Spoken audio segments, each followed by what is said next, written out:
തമിഴ്നാട് തിരുപ്പൂരേക്ക് ഞാനൊരു യാത്ര പോയൊരു ചെറിയൊരു വിശേഷം പറഞ്ഞുതരാം. തമിഴ്നാട്ടിലേക്ക് ഞാൻ പുലർച്ചയ്ക്ക് 3 മണിക്ക് ട്രെയിൻ കയറി ഇങ്ങനെ തിരുപ്പൂരെത്തി. തിരുപ്പൂരിൽ നിന്ന് രാവിലെ ബ്രേക്ക്ഫാസ്റ്റ് കഴിച്ച് അവിടെ നിന്ന് ചെറിയൊരു കടലയും ഒരു ബിസ്ക്കറ്റും ചായ നല്ല സൂപ്പർ ചായ. അങ്ങനെ ഞങ്ങൾ രാംരാജ് കോട്ടൺസിൻ്റെ ഓഫീസിലെത്തി. ഇവിടെയായിരുന്നു എൻ്റെ ഈ ഒരു പ്രോഡക്റ്റ് ഇൻട്രൊഡ്യൂസ് ചെയ്യാൻ വേണ്ടിയിട്ടാണ് ഞാൻ അവിടെ അപ്പോയിൻമെൻ്റൊക്കെ എടുത്ത് വന്നത്.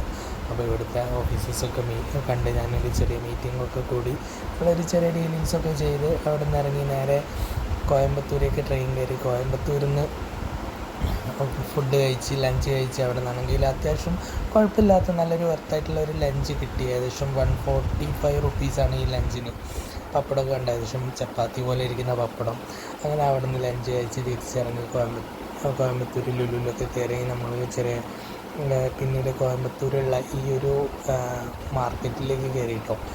സ്പെയർ പാർട്സ്, ടൂൾസ് ഇങ്ങനെയൊക്കെ കിട്ടുന്ന മാർക്കറ്റിൽ റെയിൽവേ സ്റ്റേഷനൊക്കെ അടുത്തായിട്ടാണ് ഈ ഒരു മാർക്കറ്റ് വരുന്നത്. എനിക്ക് ട്രെയിനാണെങ്കിൽ 9:30. അപ്പോൾ ഈ ഒരു മാർക്കറ്റ് ഫുള്ളായിട്ട് ഞാൻ കറങ്ങി കണ്ട്. അത്യാവശ്യം ഈ ഒരു മാർക്കറ്റ് തന്നെയാണ്.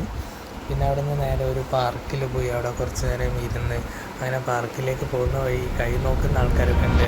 തമ്പി ഇവനൊക്കെ பார்த்தாൽ നല്ല എന്തോ കാര്യം വരുന്നുണ്ടെന്നൊക്കെ പറഞ്ഞു. അമ്മച്ചി എനിക്കതിൽ നല്ല കാര്യം ഇപ്പോൾ നടന്നുകൊണ്ടിരിക്കുകയാണ്, അതുകൊണ്ട് എനിക്ക് നോക്കാൻ താല്പര്യമില്ല എന്ന് പറഞ്ഞ് ഞാൻ അവിടെ നിന്ന് വിട്ടേച്ച് നേരെ തിരിച്ച് ആ പാർക്കിലൊക്കെ കുറച്ച് നേരം കറങ്ങി. കുറച്ച് കപ്പിൾസൊക്കെ ഉണ്ട്, പ്രത്യേകിച്ച് അധികം ക്രൗഡൊന്നും ഇല്ലാത്ത പാർക്കാണ്. അങ്ങനെ 9:30 ട്രെയിനായിരുന്നു. അത് കുറച്ച് ലേറ്റായി ഡിലേ, ഏകദേശം 9:45 10 മണിയാവുന്ന സമയത്താണ് ട്രെയിൻ എത്തിയത്. അങ്ങനെ തിരിച്ച് നാട്ടിലേക്ക് എത്തി. ഒരു 2 മണിയാവുമ്പം കോഴിക്കോട് എത്തി.